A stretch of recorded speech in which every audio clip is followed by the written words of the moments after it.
Toutes ces victimes sont des types plutôt solides, beaux gosses, bien taillés, rugbyman, etc.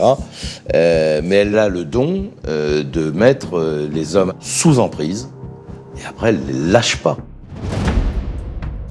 Face aux enquêteurs, les ex-compagnons de Stéphanie Dingiou racontent également qu'elle n'hésitait pas à inverser les rôles. Un soir, par exemple, elle va prétendre que Tony l'a frappée et elle appelle même la police pour le dénoncer. Soi-disant, je lui ai mis des coups de poing et le policier, je me rappelle, m'a mis sur le balcon et il m'a dit « Monsieur, elle raconte des bêtises, votre amie ». Je fais oui, complètement, parce qu'il a vu, en fait, j'étais griffé de tous les avant-bras, vraiment griffé partout, et elle avait pas une trace, quoi. Elle avait pas une seule trace, quoi. Enfin, je l'ai jamais frappé, quoi, tout simplement. Les révélations de Tony sur sa compagne ne s'arrêtent pas là. Il affirme que Stéphanie Dingiou aurait failli le tuer à plusieurs reprises. Je dormais ici, là, précisément, là, j'étais sur le dos, parce qu'on s'était fâchés, et des fois je préfère dormir tout seul. Mais là, il a fallu me péter une guitare sur la tête quand je dormais. Là, j'ouvre les yeux, je la vois comme ça, vraiment comme ça, au-dessus de moi. J'ai eu le temps de la mettre au sol et elle m'a dit non, je faisais ça pour rigoler. Mais bien sûr, je suis en train de dormir, tu fais pas ça pour rigoler. Je sais très bien que si j'ouvrais pas les yeux, elle me cassait la guitare sur le crâne. Une fois, elle m'a mis 2 coups de couteau dans cette épaule-là et dans le dos, j'ai pris un coup de couteau. La chance que j'ai eue, c'est que la lame s'est pétée sur l'omoplate. Si elle aurait pu taper un peu à droite ou à gauche, ça aurait pu être pire. Puis elle n'a pas de notion, elle va s'excuser 2 secondes, et une fois que c'est passé, elle fait « Ouais, mais ton coup de couteau, tu l'as quand même bien mérité. » Alors forcément, lorsque Tony apprend que Stéphanie Dingiou a tué Thierry Bardoula, son nouveau compagnon, il ne peut s'empêcher de penser qu'il a échappé belle. Tout le monde m'a dit hein, « Ça aurait pu être toi. » Et c'est vrai que là, je me suis dit « Oui, ça aurait pu être moi 100 fois. » Enfin, concrètement, j'ai de la chance, quoi. Une femme violente avec ses compagnons, qui inverse les rôles et qui aujourd'hui serait impliquée dans un crime. Stéphanie Dingiou serait une meurtrière et non une victime comme elle le prétend. Et la suite de l'enquête va aller dans ce sens.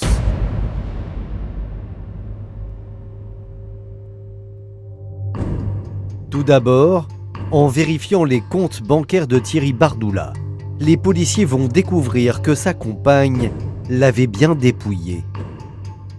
Les enquêteurs, évidemment, vont faire ce qu'on appelle des réquisitions bancaires et ils vont découvrir que Thierry avait encaissé 12 800 € d'allocation.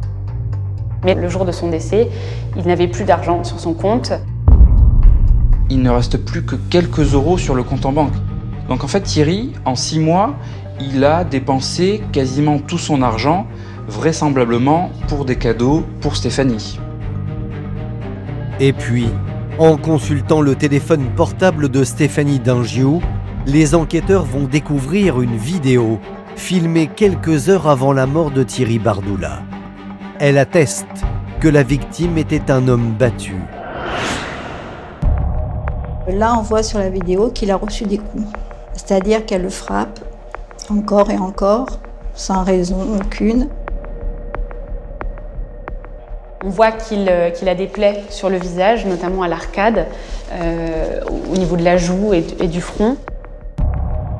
Là, elle lui dit alors, ton petit bobo, ça va mieux, ça te l'a fermé ta gueule. On a plutôt l'habitude de voir des femmes battues et des hommes accusés. Là, c'est tout l'inverse. On a vraiment affaire à une femme qui est auteure de violences conjugales. C'est rare, mais ça existe. Stéphanie en est la preuve. Il y a pire encore. Le soir du drame, l'attitude de Stéphanie Dingiou ne plaide pas en sa faveur. Elle aurait laissé Thierry Bardoula agoniser avant d'alerter les pompiers. Quand ils arrivent dans l'appartement, ils remarquent ce sang qui est partout dans l'appartement, mais qui est déjà coagulé. Tout est sec en fait, même sa blessure est sec. Si le sang a coagulé, c'est qu'il s'est passé un laps de temps entre les faits et le moment où l'appel aux pompiers s'est passé.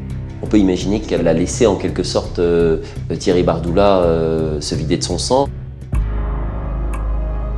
Lorsque les pompiers arrivent, Elle se met entre les pompiers et le corps de Thierry et elle fait en sorte que la réanimation n'ait pas lieu.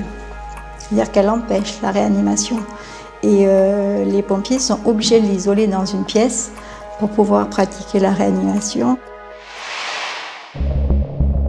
On voit qu'elle fait tout pour qu'il ne survive pas en fait.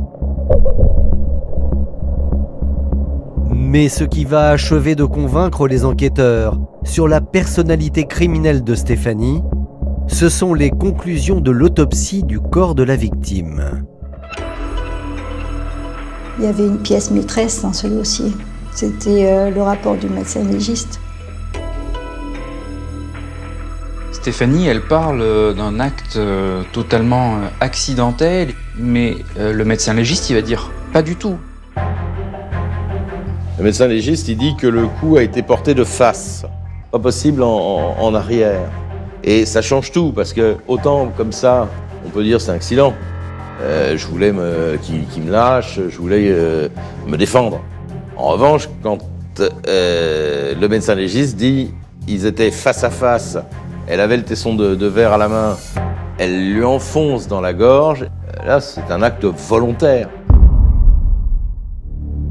Stéphanie, elle a en quelque sorte attaqué Thierry. Ça réoriente complètement l'enquête.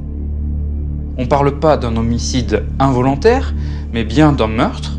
Et un meurtre aggravé parce qu'il est sur conjoint. En effectuant des recherches sur le passé de Stéphanie Dingiou, Solange a découvert que la mort de son fils aurait dû être évitée.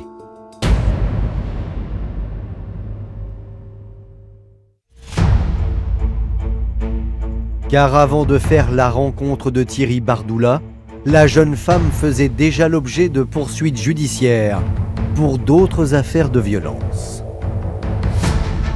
Stéphanie a 5 condamnations entre 2013 et 2018, 5 condamnations dont 3 pour des faits de violence aggravés. Avant même qu'elle connaisse Thierry, elle avait été condamnée à 2 mois de prison ferme, sauf que la police l'a laissée en liberté.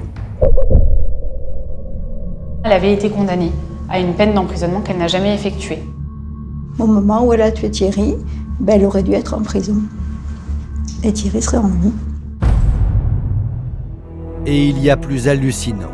Quelques semaines avant sa mort, Thierry Bardoula avait porté plainte contre son bourreau après une altercation en pleine rue.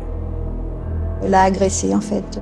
Elle s'est acharnée contre lui, lui mettant des coups de pied dans la tête et en l'insultant. Je l'ai récupéré, il était complètement amoché, on va dire. Puis en plus, avec sa maladie articulaire, il n'arrivait pas à se déplacer. Quelques jours après, il va porter plainte.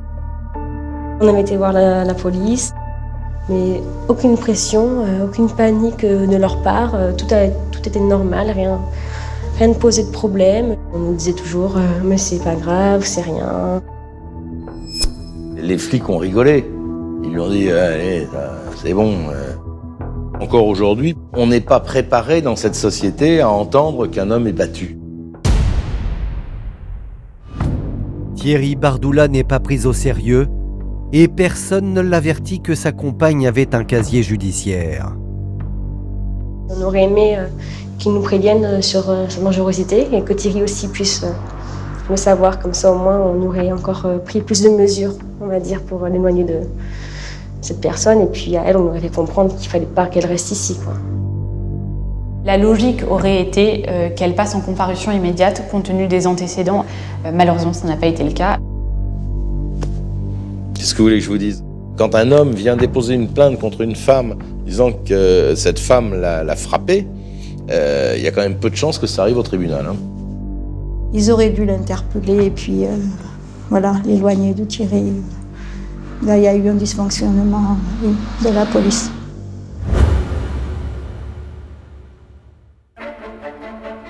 Cour d'assises de Périgueux, le 6 septembre 2021.